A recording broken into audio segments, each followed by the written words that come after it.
श्री गणेशाय नमः। ओम नमो नारायण। जय माँ गंगे। भक्तगणों, आज का ये वीडियो मैं विजय गोस्वामी दशनाम भृगु साधना के माध्यम से अपने इस यूट्यूब चैनल का बना रहा हूँ गंगा सागर से निमित्त। अर्थात गंगा सागर से निमित्त तो है ही, लेकिन इसके साथ साथ 14 जनवरी दिन शुक्रवार अर्थात भृगु वासरे प्रदोष रोहिणी व्रत को मकर संक्रांति पड़ रही है। अब तक इस समय तक जो स्थिति है वो है कि किसी तरह का भी लग्न नहीं है, मुहूर्त नहीं है, कुछ भी कार्य इस समय में नहीं है। किसी प्रकार का मंदिर का मुहूर्त है, मूर्तियों की प्रतिष्ठा है, प्राण प्रतिष्ठा है, या कोई शादी विवाह है, मकान दुकान का कोई मुहूर्त है, वो इस प्रकार के कार्य इस समय में नहीं है। अर्थात ये मलमास चल रहा है। इसको कुछ लोग मलमास बोलते हैं और कुछ लोग इसको खरमास भी बोलते हैं। तो इसमें कोई काम भी शुभ नहीं होता है। और 20 जनवरी से लग्न प्रारंभ है। जो शादी विवाह का कार्यक्रम है वो 20 जनवरी से हो जाएंगे। क्योंकि जो सिख समुदाय में लोहड़ी आती है वहाँ से सूर्य अपनी अच्छी स्थिति में आ जाता है, बदलते हैं। और मकर राशि में तो सूर्य आके बदल ही जाता है, मकर संक्रांति जिसको बोलते हैं। इस दिन का अनेक चीज़ों का बहुत महत्व है, बहुत प्रभाव है। वो मैं आप लोगों को बताने जा रहा हूँ। क्या क्या प्रभाव हैं वो ध्यान से सुनिएगा, और इसके करने से आपको बहुत विशेष लाभ मिलने का भी संभावनाएं रहती हैं। यदि आप करेंगे, देखिए किसी काम को भी यदि किया जाता है तभी हमको किसी चीज़ से लाभ मिलता है, अन्यथा किसी चीज़ से भी लाभ आपको नहीं मिल सकता। आपकी जो भेंट है बहुत अच्छी किसी डॉक्टर से है, MBBS से है, MD से है, MS से है, लेकिन जब तक आप उसकी दवाई को नहीं खाएंगे, उसका पर्चा लिखवा के जेब में रखिए, तो उससे लाभ नहीं होगा। आपका चाहे जितना भी कोई मित्र धनाढ़ है वो आपको कैसे लाभ दे सकता है? केवल उसकी भेंट से, संपर्क से लाभ नहीं आता जब तक वो आपको कुछ दे न दे। इसी तरह से जब हम लोगों से, आप लोगों की किसी भी ज्योतिषाचार्य से, किसी भी विद्वान से, किसी विद्वता से आपकी जो है यदि भेंट है, तो उसके आप नियमों पर जब तक नहीं चलेंगे तब तक आपको लाभ नहीं होगा। आइए मकर संक्रांति के उपलक्ष्य में थोड़ा सा आपको बताते हैं। मकर संक्रांति उपलक्ष्य, इस दिन से सूर्य मकर में आ रहा है। भूगोल शास्त्रियों के अनुसार, भूगोलीय स्थिति के अनुसार में सूर्य मकर रेखा में आ जाता है। तो सूर्य जब मकर में आता है तो मकर में आते ही गर्मी प्रारंभ हो जाती है। सूर्य अपना प्रभाव दिखाना शुरू कर देता है, प्रारंभ कर देता है, और सभी लग्न मुहूर्त प्रारंभ हो जाते हैं। अब ये मलमास समाप्त हो जाएगा, खरमास समाप्त हो जाएगा। इस दिन से प्राण प्रतिष्ठा, विवाह, शादी, अनेक शुभ कर्म, तीर्थ यात्राएं, अनेक कार्य जितने भी हैं वो प्रारंभ हो जाएंगे। मकर संक्रांति पर्व बहुत विशेष है। मकर संक्रांति क्या है? विशेष पर्व ये गंगा सागर कोलकाता हावड़ा से करीब 200 सवा 200 किलोमीटर के बाद में पड़ता है। कोलकाता से मनुष्य को जाना पड़ता है गंगा सागर के लिए, एक नौका घाट तक जाना पड़ता है बस द्वारा या टैक्सी द्वारा। नौका घाट से करीब 25-30 किलोमीटर का रास्ता समुद्र के अंदर का होता है, जो कि स्टीमर आदि से जाया जाता है।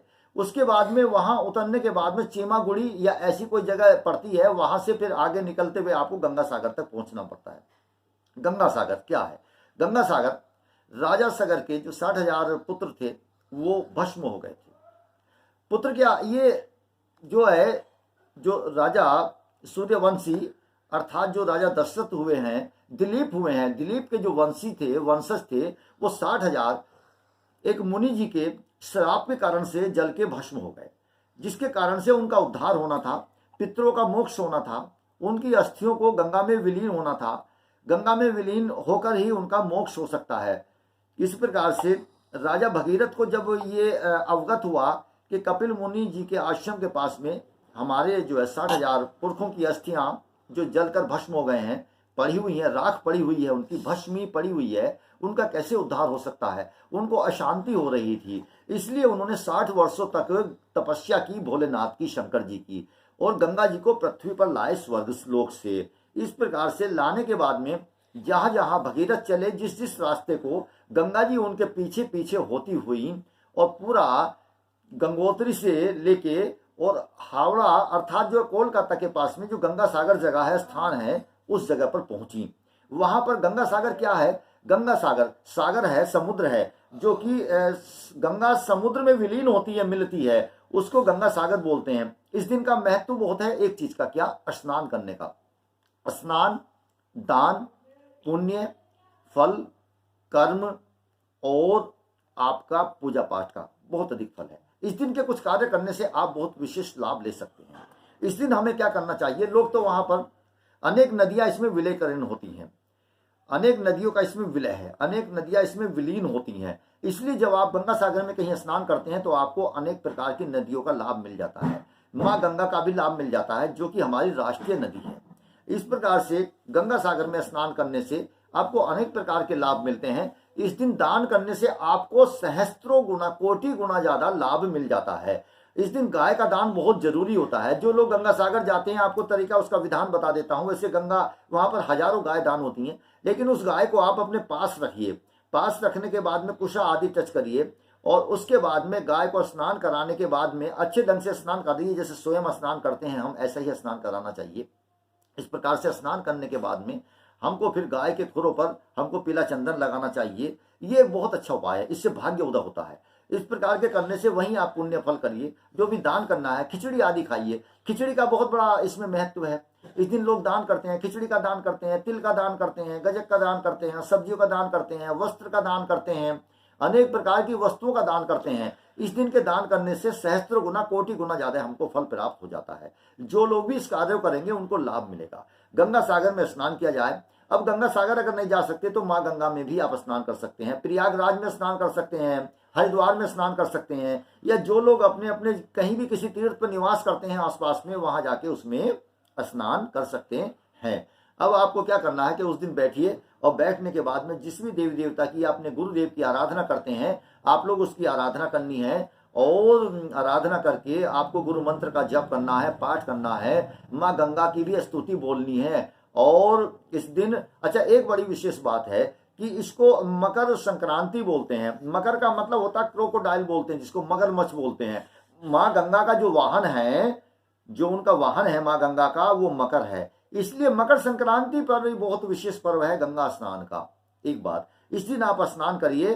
स्नान करके जो भी पूजा पाठ करना चाहते हैं उसको करिए। लोभान लीजिए, गूगल लीजिए अच्छे किस्म का, सफेद, उसमें लाल चंदन लीजिए, सफेद चंदन लीजिए, केसर लीजिए और कर्पूर अच्छा वाला लीजिए और बंसलोचन लीजिए। इन चीजों को मिलाने के बाद में आप लोग अच्छी प्रकार से, भली भांति प्रकार से आप लोग पूरा उसका लाभ लेंगे, उसकी धुनी दे सकते हैं। इस प्रकार की धुनी देने से आपको बहुत विशेष लाभ मिलेगा। एक और विशेष बात बताना चाहता हूं, जिन बच्चों की एजुकेशन में मन नहीं लगता, शिक्षा में मन नहीं लगता, पढ़ाई में मन नहीं लगता, तो उनको क्या करना है कि उनको केसर आप खिलाइए इस दिन।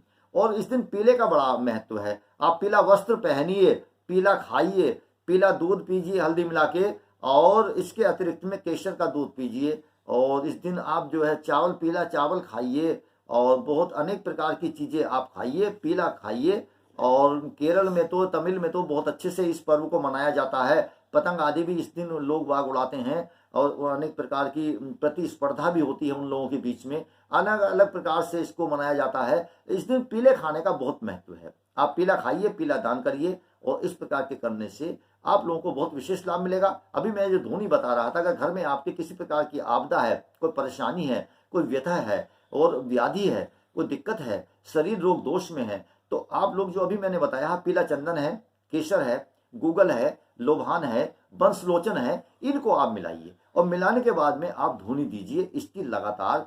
पर जैसे कि इस बार शुक्रवार में पड़ रहा है मकर संक्रांति, तो हर आप प्रति एक हफ्ते, एक वर्ष तक शुक्रवार में, भृगुवार में ही, भृगुवास में ही आप जो है उसका इसमें आहुति दीजिए, या आप जो है उसकी धुनी दीजिए। इसके करने से आपको बहुत लाभ मिलेगा। आइए, मैं विजय गोस्वामी दशनाम भृगु साधना के माध्यम से आप लोगों को यूट्यूब चैनल पर मैंने ये जानकारी दी। मेरे इस चैनल को आप सब्सक्राइब भी करें, आगे बढ़ाइए, शेयर करिए। ये ही आप लोगों का मेरे लिए एक बहुत ही अच्छा कुछ दक्षिणा भी होगी, और मुझे प्रोत्साहित करने का आपके पास एक उपाय है जिससे मैं प्रोत्साहित होऊंगा। आगे भी आपके लोगों के लिए लेकर मैं वीडियो आता रहूंगा। ओम नमो नारायण, जय दशनाम।